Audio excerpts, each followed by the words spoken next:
You just signed for the $50,000 SUV. Payment, $772 a month. You put down what you could. You feel like an adult. You drove off the lot. And somewhere in that dealership, 4 different people just got paid from your transaction. And none of them were you. If you are a guy between 35 and 50 who has done everything right, maxed the 401k, kept the credit score clean, avoided the obvious traps, and you still feel like you are not getting ahead, this is not a discipline problem. It is an architecture problem. And your car might be the biggest piece of it. The math behind this is worse than most buyers will ever hear from the people selling them the car. Let's start with the guy who services that SUV. His name is Ray. He works the service bay at a dealership in suburban Ohio. He is 47, good at his job, and he would never, under any circumstances, buy a car from the place where he works. Not because he cannot get a deal, because he understands what is actually happening in that transaction. Ray drives an 11-year-old Toyota Camry he bought used for cash. His net worth is north of $1 million. Research from the millionaire next door found that only about 23% of millionaires own a car from the current model year. More than a third buy used. The typical millionaire puts roughly 1% of their net worth into a vehicle. The typical finance buyer puts closer to 30%. Same road. Completely different financial trajectory. That gap, 1% versus 30, is not luck. It is architecture. And the architecture of a new car purchase in 2025 is designed very deliberately to transfer wealth from the buyer to 4 separate parties before the buyer has driven 50 miles. This is what I call the wealth transfer window. It is the period between when you sign the paperwork and when you pull out of the lot. In that window, you take on liabilities that will follow you for years. The dealership, the lender, the warranty company, and the insurance product all get paid in that window. You get a depreciating asset. Let's go through each one. Profit Center 1 is depreciation, and it hits before you even reach the highway. The moment a new vehicle is titled in your name, it becomes a used vehicle. Kelley Blue Book data shows the average new car loses about 20% of its value in the first year. On a $50,000 purchase, that is roughly $10,000. Gone?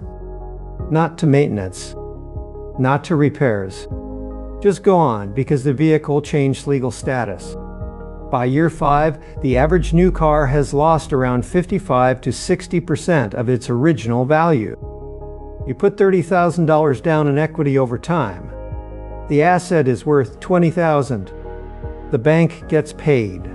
You get the depreciation curve. Most buyers see this as the cost of ownership.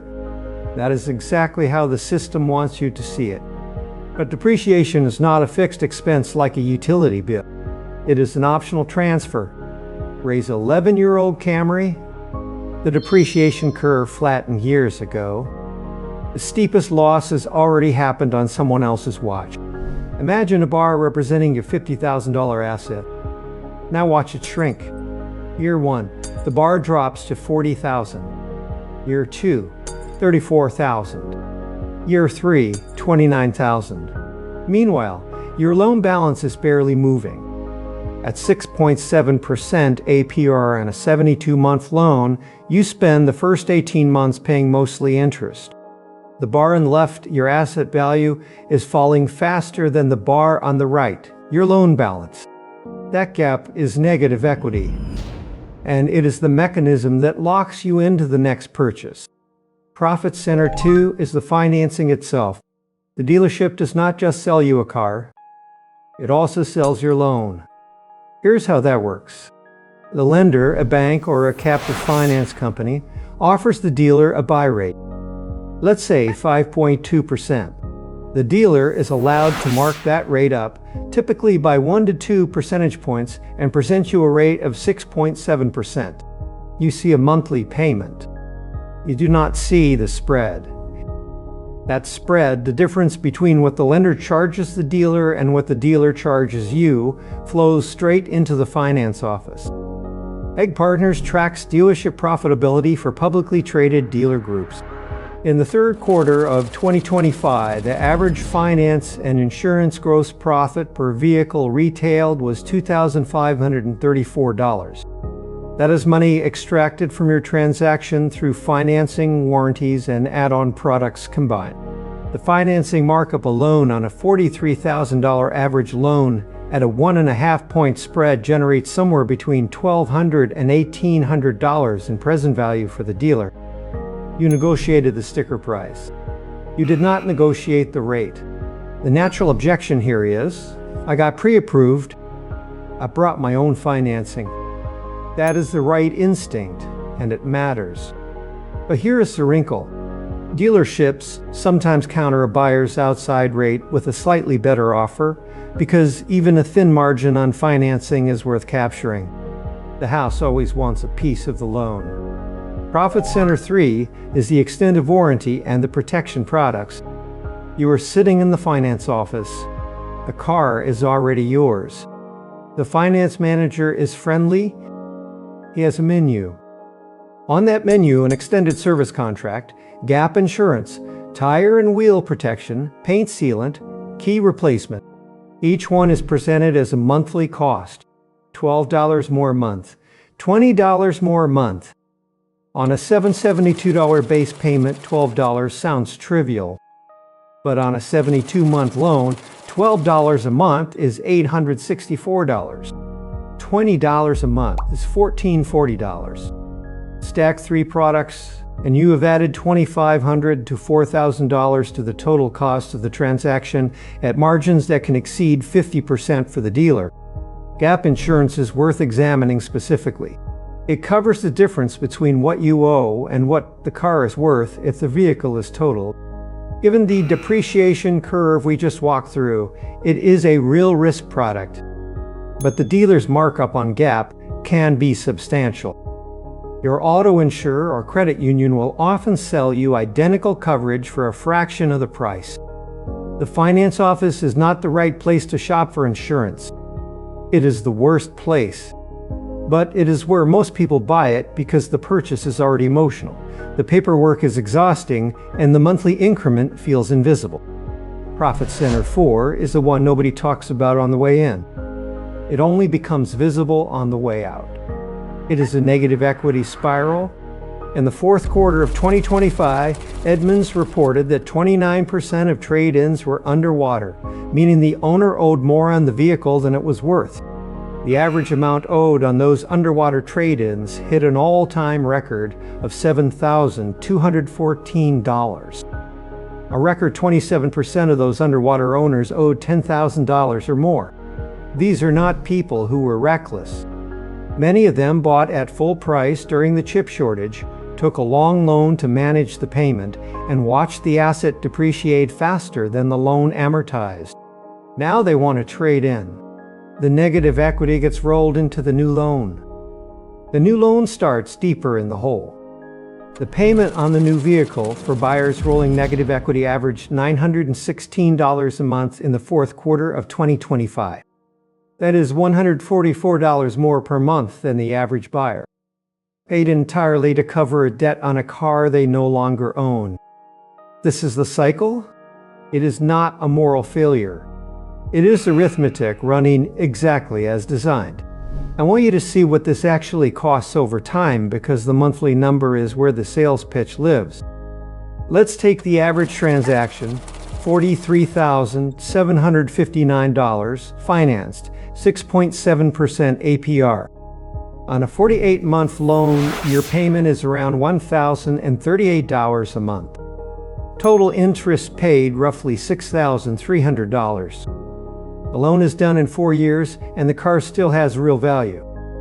On a 72-month loan, your payment drops to $763 a month. Total interest roughly $10,900. The bar just grew.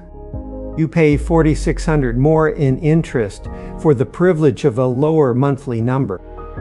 On an 84-month loan, which accounted for nearly 21% of all financed new car purchases in the fourth quarter of 2025, your payment drops further to around $690.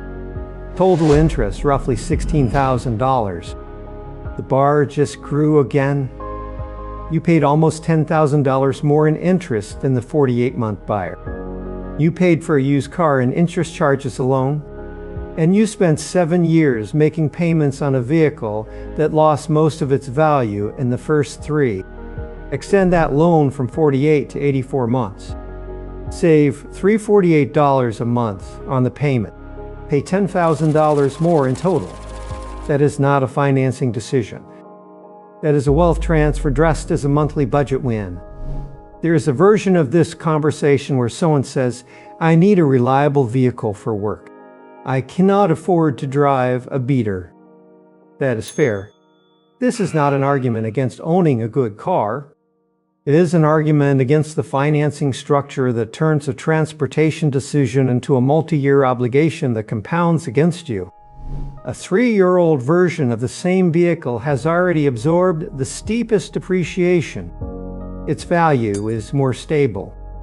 Its loan, if you need one, is shorter. The wealth transfer window is much smaller. Here is the data point that reframes the whole conversation.